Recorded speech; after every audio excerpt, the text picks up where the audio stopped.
There's a lot of African Americans, right? They're like so hateful on TikTok.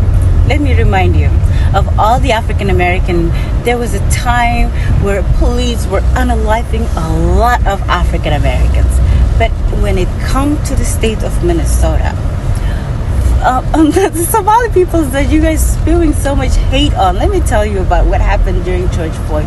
When George Floyd happens, we understood that when you come for one black man, you're coming for all of us. And we stood by them. We raised our voices.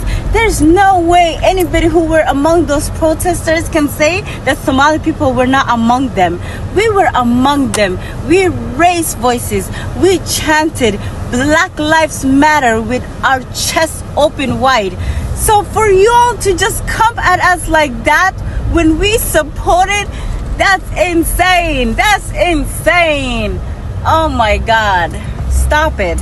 There's a lot of African Americans, right? They're like so hateful on TikTok. Let me remind you of all the African American. There was a time where police were unaliving a lot of African Americans. Somalis of Feed Our Future used George Floyd to scam Minnesota Department of Education. He was a key element around that time when the racial tensions was pretty intense in this country and they had Black Lives Matter going on. This was the rise of Feed Our Future. So in the process of them falsifying all these documents, Minnesota Department of Education noticed some red flags. There was just sites popping up everywhere and inconsistencies with their paperwork. And MDE, Minnesota Department of Education, was like, know what? We're going to stop funding some of these sites because they were over supervising those sites and they're the ones that sent the funds out because they noticed some red flags. But because of all the racial tension back then in 2020, that was the height of everything.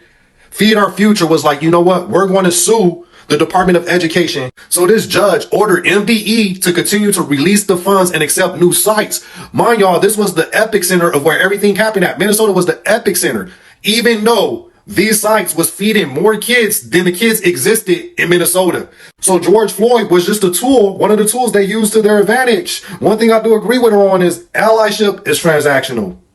Somalis are not black. Let me explain why. Looking at me right now, chat, am I black? I'm literally brown. I'm literally brown, bro. Think about it as well. Somalis are Arabs. We're in the Arab leagues. We speak the Arab language. We eat the Arab food. Bro, think about it like this, bro. If a whole community doesn't regard themselves as black, we can't be black, bro. Somalis are Arabs, bro. Think about it, bro. We're in the Arab leagues. We speak the Arab language. Bro, how are you calling black Americans lazy all the time? And always denigrating us as being uninspired, lazy, don't have a good work ethic, but you're looking for us to help you stand up for yourself and protect your communities from ICE. I would not be looking at lazy people for help if they're lazy, because I could not depend on them. But you're wanting to depend on us to stand up for you, to lay our lives down so that you can walk across our backs like you walked into this country and something that was already set up to help you succeed thanks to the work that my people did. But we're lazy. We warned you this was going to happen. We warned you to vote a different way. And now they're looking at us like, why won't you help us? It's not that we're not helping you. It's just that we warned you that we would not have the bandwidth to come help you. Because we have to protect ourselves, because we knew that this was going to happen. And in all that time, instead of learning how to defend yourself and ask us how to do it, to stand up for yourselves, you decided to let us do the work where you sat down and we stood up for ourselves. And now that you need someone to stand up for you, you can't even stand up for yourselves. And you're looking for us to help. Somehow you're looking to the lazy, uninspired, bad work ethic people to help you fight for your rights. And then some of y'all are saying, can we hit a reset button? No, there's no reset button to hit. What needs to happen is that you stop denigrating us and then let us know what you plan to do. Because my fear is that when you get your way, you're going to go right back to denigrating us as having a bad work ethic and being lazy and uninspired. So this isn't a ha-ha at all. I do not celebrate what's happening to you. It's more of a, do you hear yourself? Kind of thing. Correction, I said you're looking for help from us in this, but you're actually looking for us to do it, which we warned you. We don't have the bandwidth because you allow that man to get back in office. Listen, Linda, for all the goddamn Somalians that are pissed off of me for making the post that I made, y'all have an in-house problem. Why are y'all mad at black folks? I really want to know. Why y'all mad at us?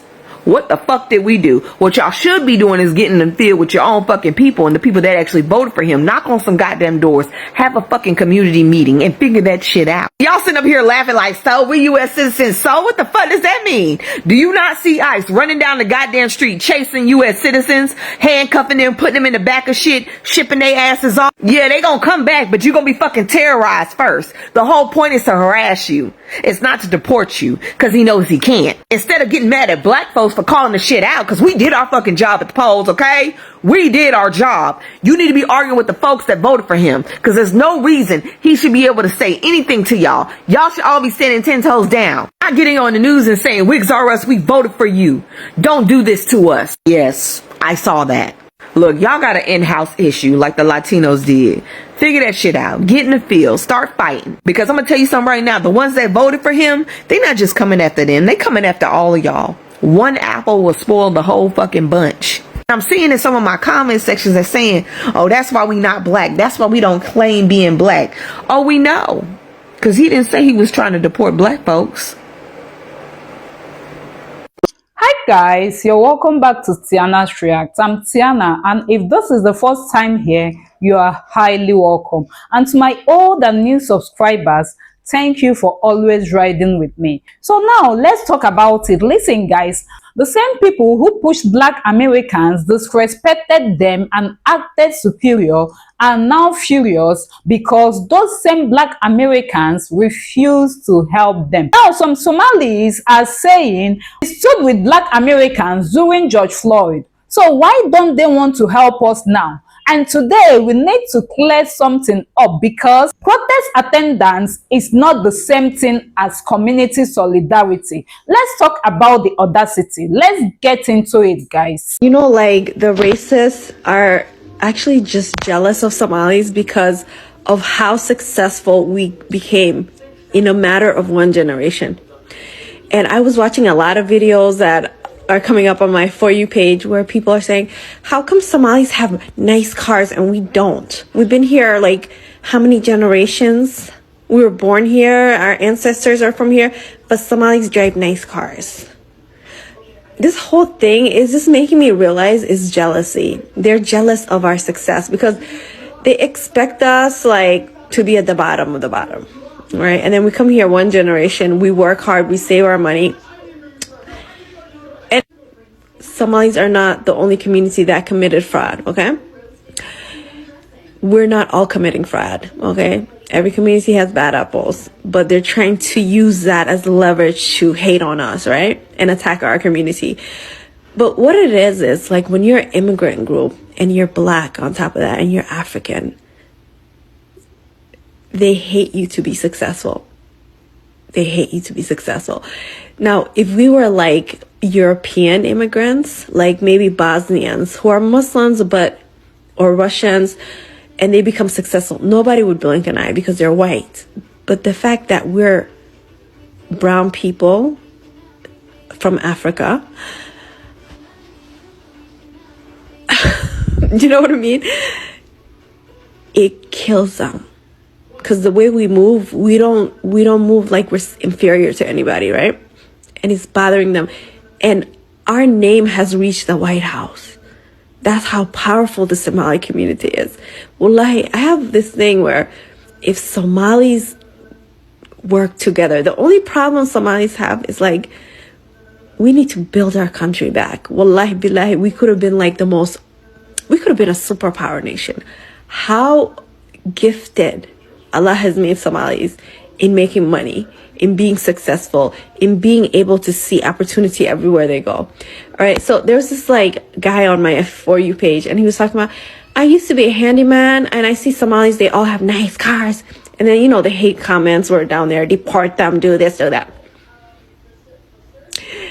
And let me tell you something, the reason why we have nice cars, nice clothes, we look good, we're shining, we're doing that, is because we work and we don't spend our money on nonsense. We don't spend our money on like the latest fashions, the latest wigs, the latest whatever. We save our money and we work as a family unit. We're not individualistic. We work as communities. We save our money and we help each other make big purchases that way.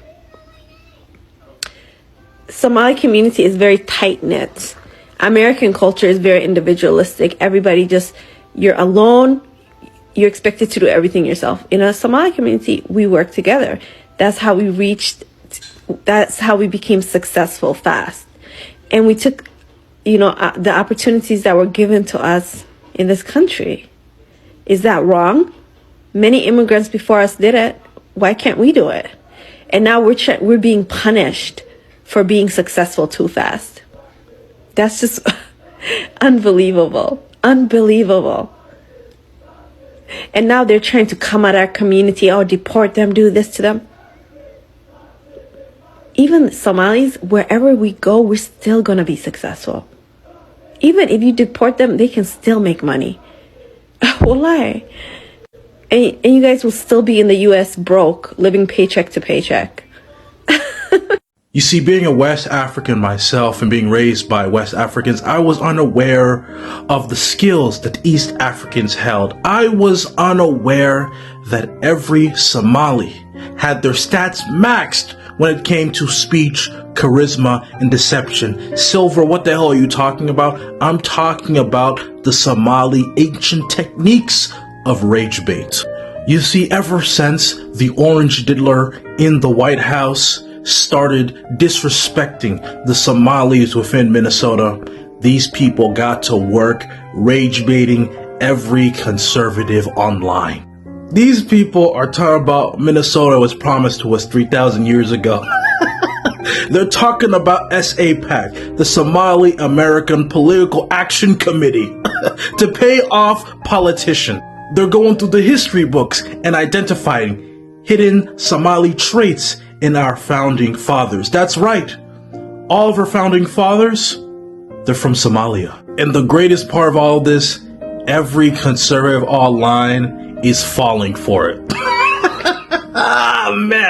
Man, I did not know Somalis had this power. I know. I wanted to answer you in a video because I've seen a lot of people saying these things. Okay, so Somali Americans are now saying how they went out and protested with Black Lives Matter and when George Floyd happened. I know. I wanted to answer you in a video because I've seen a lot of people saying these things. Okay, so Somali Americans are now saying how they went out and protested with Black Lives Matter and when George Floyd happened. And they're comparing the fraud scheme to George Floyd and Black Lives Matter. Okay. Those two are completely different. First of all, no one unalived any Somali in this fraud scheme. Okay? Not one. Okay? The Somali people and the white lady who did this are not victims of a crime. They committed the crime. Do you see the difference? Do you see the difference? Okay. So George Floyd was a victim of a crime. And we all know what that crime was. I'm not going to say it because we're on TikTok. Okay. We all know what that crime was. Okay. It was horrendous. You can't and look, Diddy is a Black American, okay? I mean, his whole face and a whole documentary is all on Netflix right now. If he did the crime, which he did the crime, not if, he did it, okay? So guess what? He's going to prison and there's a documentary out on him and all this other stuff, right? He's in prison, excuse me. So the thing about it is, do you see how easily that came out of my mouth?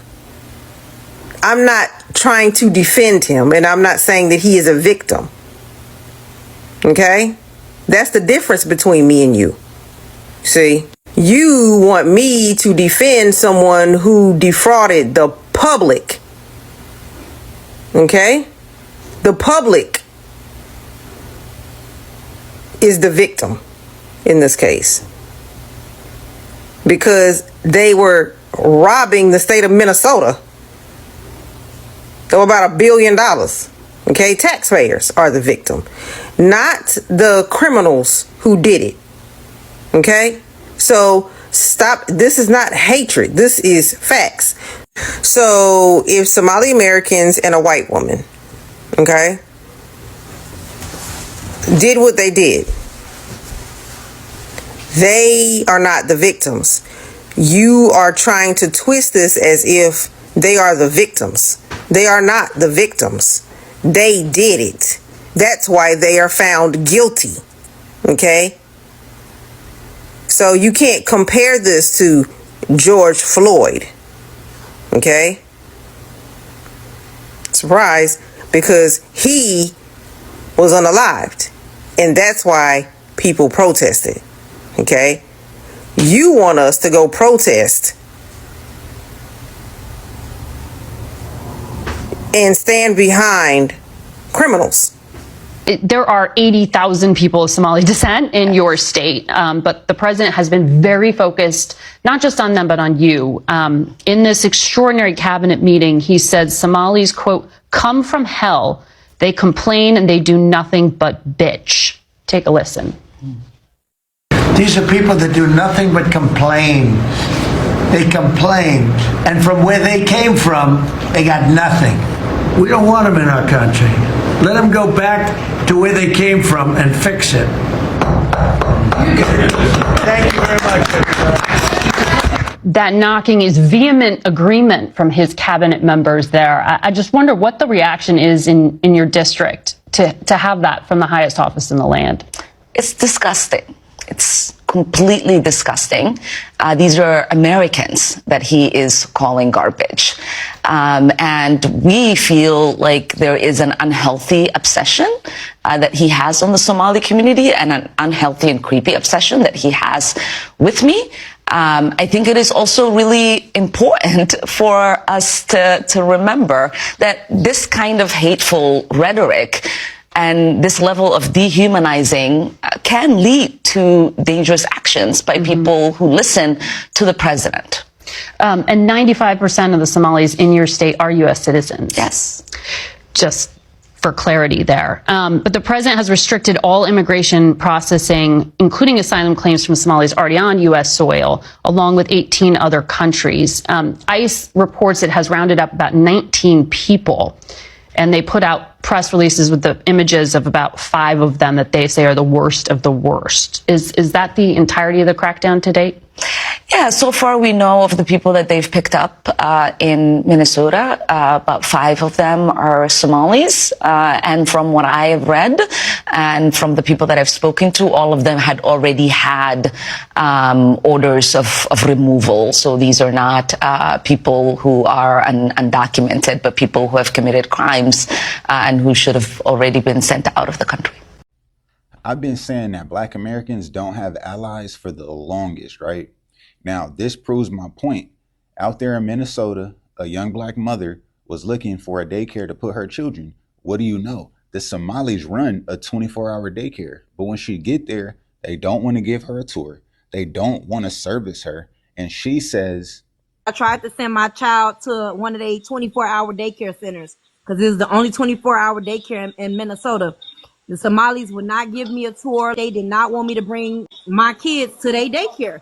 It was because they was doing daycare fraud. Come to find out, another thing with them, they made it very clear their only agenda is to benefit the Somali community. you know, most of these immigrants, they come here, they don't come here to ally with us Blacks. They don't come here to be our friends. They don't come here to service us. They don't come here to be around us. They come here to use America for whatever they can get out of it.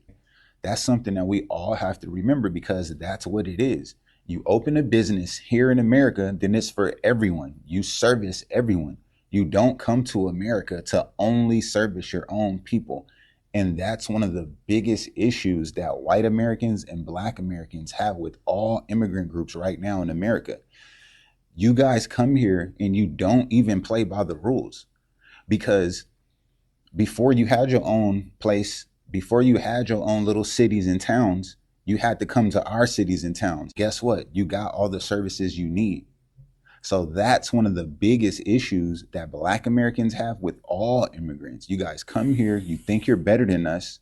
You don't treat us with any kind of respect. You don't respect our history. You don't respect our language. You don't respect our country. You don't respect us at all, but yet you expect us to respect you. You expect us to put our bodies on the line when ICE is chasing your ass down the street.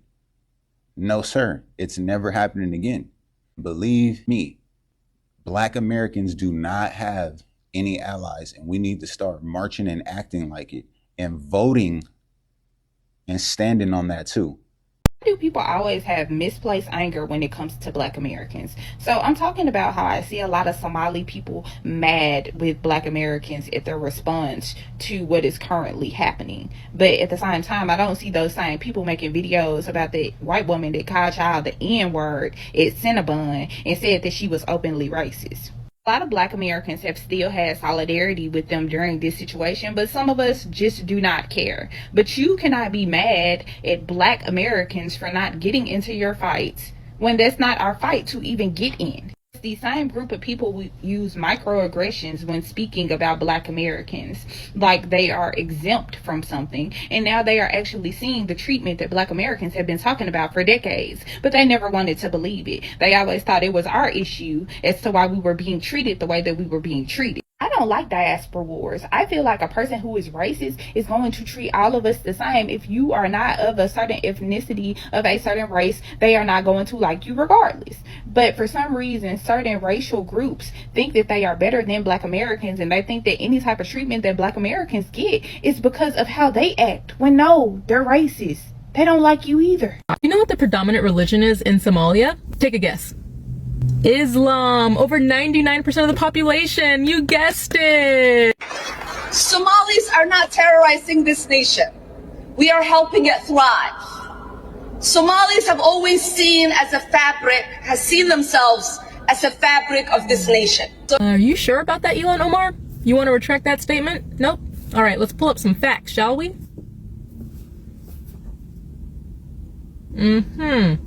Let's pull up some more. Right. Helping America thrive. Here's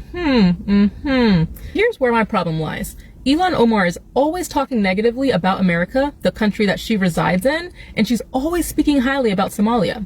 You know, the country that she won't go back to. It's amazing how much high esteem Somalia gets when it's coming out of her mouth, just speaking about it, when in actuality, here are the facts about Somalia. So for starters, United States listed Somalia as a level 4 risk. It's the highest level of advisory. Do not travel there. They're saying it's high crimes, high terrorism, don't forget kidnapping and piracy. Also, forgive me for my pronunciation, but Al-Shabaab conducts terrorism attacks, bombings in Mogadishu. So that's Somalia. Organized crime is very prevalent. It's a hub for human trafficking, illicit network. Oh yeah, and we can't forget in Somalia, there's weak governance. They have poor law enforcement, and also some areas are heavily restricted and governed by Sharia law. Human trafficking, arms trafficking, sexual violence, piracy. Shall I go on? And it is a fact, not an opinion or a feeling. It is an objective fact. It's one of the most dangerous countries in the entire world. Obviously, not all Somalis are pirates or all these other criminals, right? But when you have a large portion of people doing something and you bring that over to another place, chances are it's going to continue. Never in the history of ever have I seen a third world country come to a first world country and the first world country get better and improve when they don't assimilate, which we see so often within their religion. And people will call me Islamophobic. That word is fake. It's made up by Muslim Brotherhood, first and foremost, and it's created to just deflect and to not take accountability for whenever they do mess up. When you break down Islam, yes, people should definitely be afraid of Islam. They should be afraid of Sharia law coming to America, to the Western nations. They should definitely be afraid of women losing their rights, the right to vote, having half a brain in their religion. Mind you, my father is Muslim, okay? I grew up in an Islamic home. I had the hijab. I went to the mosques. They separated the women from the men. The girls could not even shake men's hands. They were considered less than. I'm a lefty. I'm left-handed, right? And guess what? This is considered an unclean hand. My own father would try to force me to use this hand to eat and write with. So I don't care about white liberals, people coming, Muslims coming to me, telling me that it's Islamophobic to stand up for women, to say we don't want Sharia law in Western nations, we don't want crimes, we don't want oppression to come to our countries. If you guys love your country so much, go back to those countries. Stop bringing your values and beliefs to another country and expecting other people to conform to them. And last thing I'll address regarding President Trump, I would have used a different choice of words. However, he had a point. As any rational human being would be able to see, Somalia is definitely a dangerous country. Here's the ironic part. So we have celebrities, right? And we have Tim Waltz denouncing President Trump's remarks about calling Ilhan Omar garbage and Somalia garbage, right? Did they denounce when Biden called millions of Trump supporters garbage, though? Puerto Rico, where I'm in my home state of Delaware, they're good, decent, honorable people.